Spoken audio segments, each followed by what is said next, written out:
Their home was frozen in time. TV still glowing, dinner half eaten, slippers waiting by the door. But in the dust of their abandoned house lay cigarette butts that would reveal the darkest truth. Welcome to today's episode of True Crimes Unfold. Please note that events and scenarios in this video may be graphic for some viewers. Discretion is advised. Details of the videos are taken from actual case files. Before we begin, let us know in the comments where you're listening from, what type of cases you'd like us to cover next, and we'll make sure to add them to our list. And don't forget to subscribe to get new stories as soon as they're released. Now settle in, get ready, and let's begin.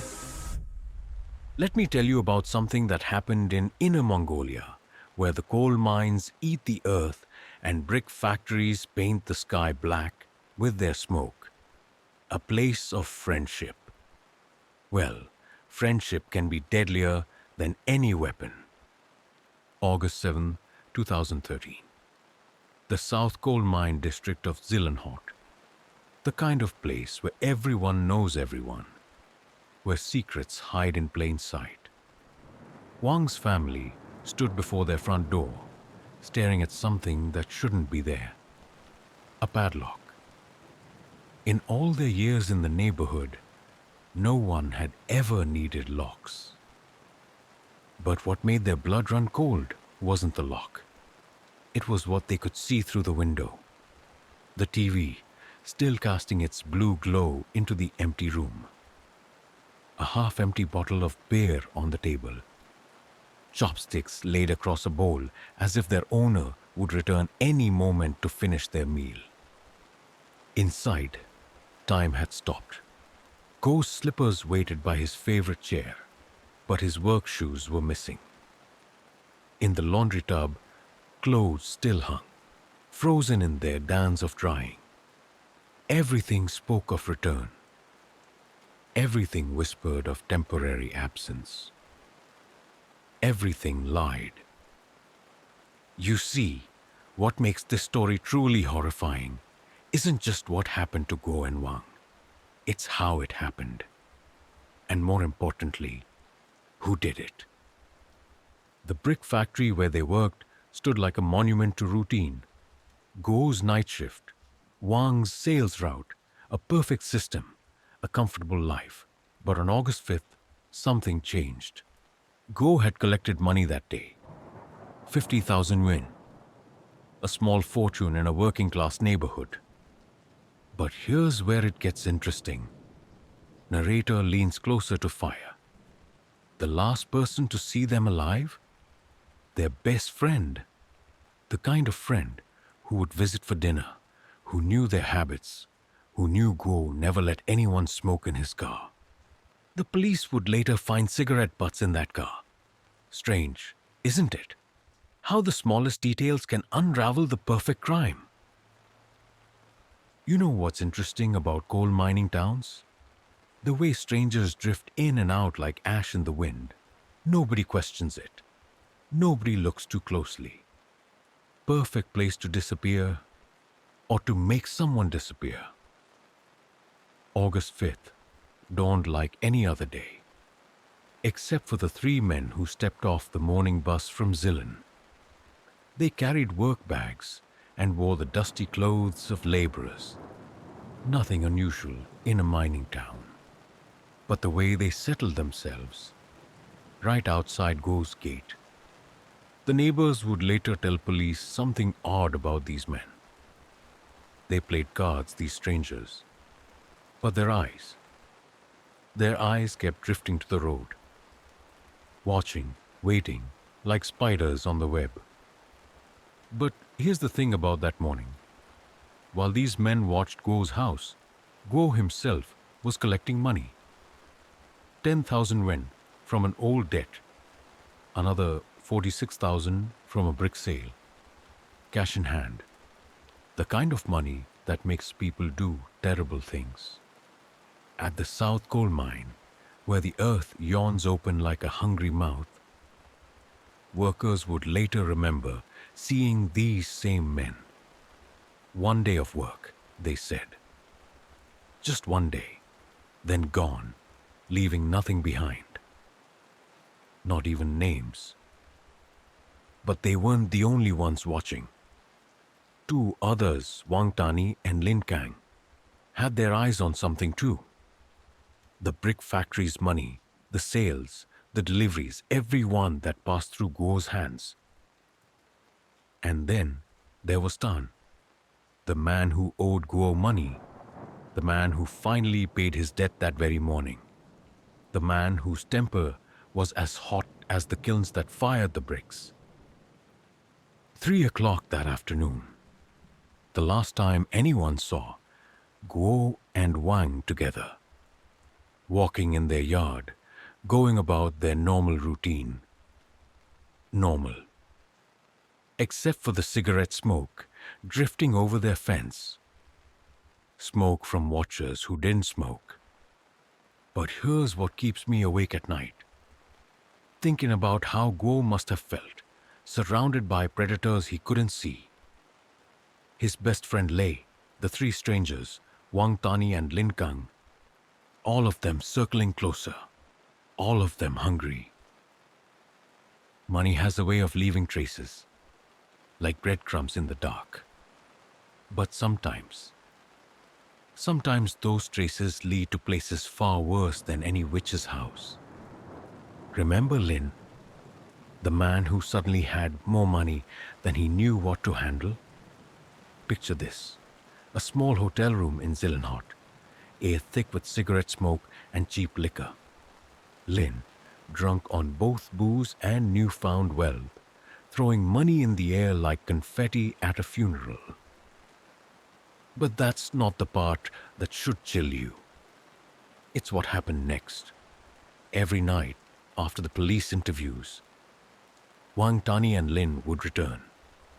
Not to their homes, not to their beds, but to the police station. Walking the perimeter, watching, like they were measuring something, calculating.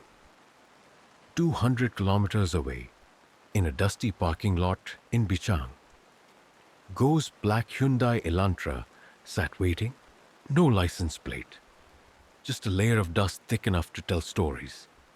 And inside, something that didn't belong, something that would crack this case wide open. Cigarette butts in a car where nobody was ever allowed to smoke. DNA doesn't lie, but sometimes it tells stories nobody wants to hear. The investigation led them to an old house, abandoned, the kind of place where secrets go to die. Inside, more cigarettes, the same brand, the same smoker, and something else, a single slipper, Go's slipper. But here's where the story turns darker. Every weekend, like clockwork, Lei would make a journey through the industrial sprawl of Zillenhot to meet someone. Quick conversations, furtive glances. A man living in cheap hotels, never staying long enough to cast a shadow. This man, they would later learn his name was Xiao, moved like a ghost through the city, only emerging for food, then disappearing behind closed doors. But he left something behind, something that connected him to Lei, to prison, to a plan years in the making. You see, while everyone was watching Lin throw his money around, while Wang Tani circled the police station, the real predator was already inside the walls, wearing the mask of friendship, waiting for the perfect moment to strike. The worst monsters aren't the ones that hide under your bed. They're the ones that sit at your dinner table, laugh at your jokes, become part of your family. They're the ones you invite in. Lei Zhangqing, the best friend, the one who helped search for the bodies, the one who showed such genuine concern, such perfect grief. But grief has a tell. Like smoke from a signal fire, it rises differently when it's manufactured. The police noticed something peculiar about Lay's concern. How it seemed to evaporate when he thought no one was watching. The rental house told stories, dark stories, stories written in dust and cigarette ash. Every room empty except for traces, a slipper here, a strand of hair there, little breadcrumbs leading to hell. The police watched Lay, watched as he went about his normal life during the week. But the weekends told a different story.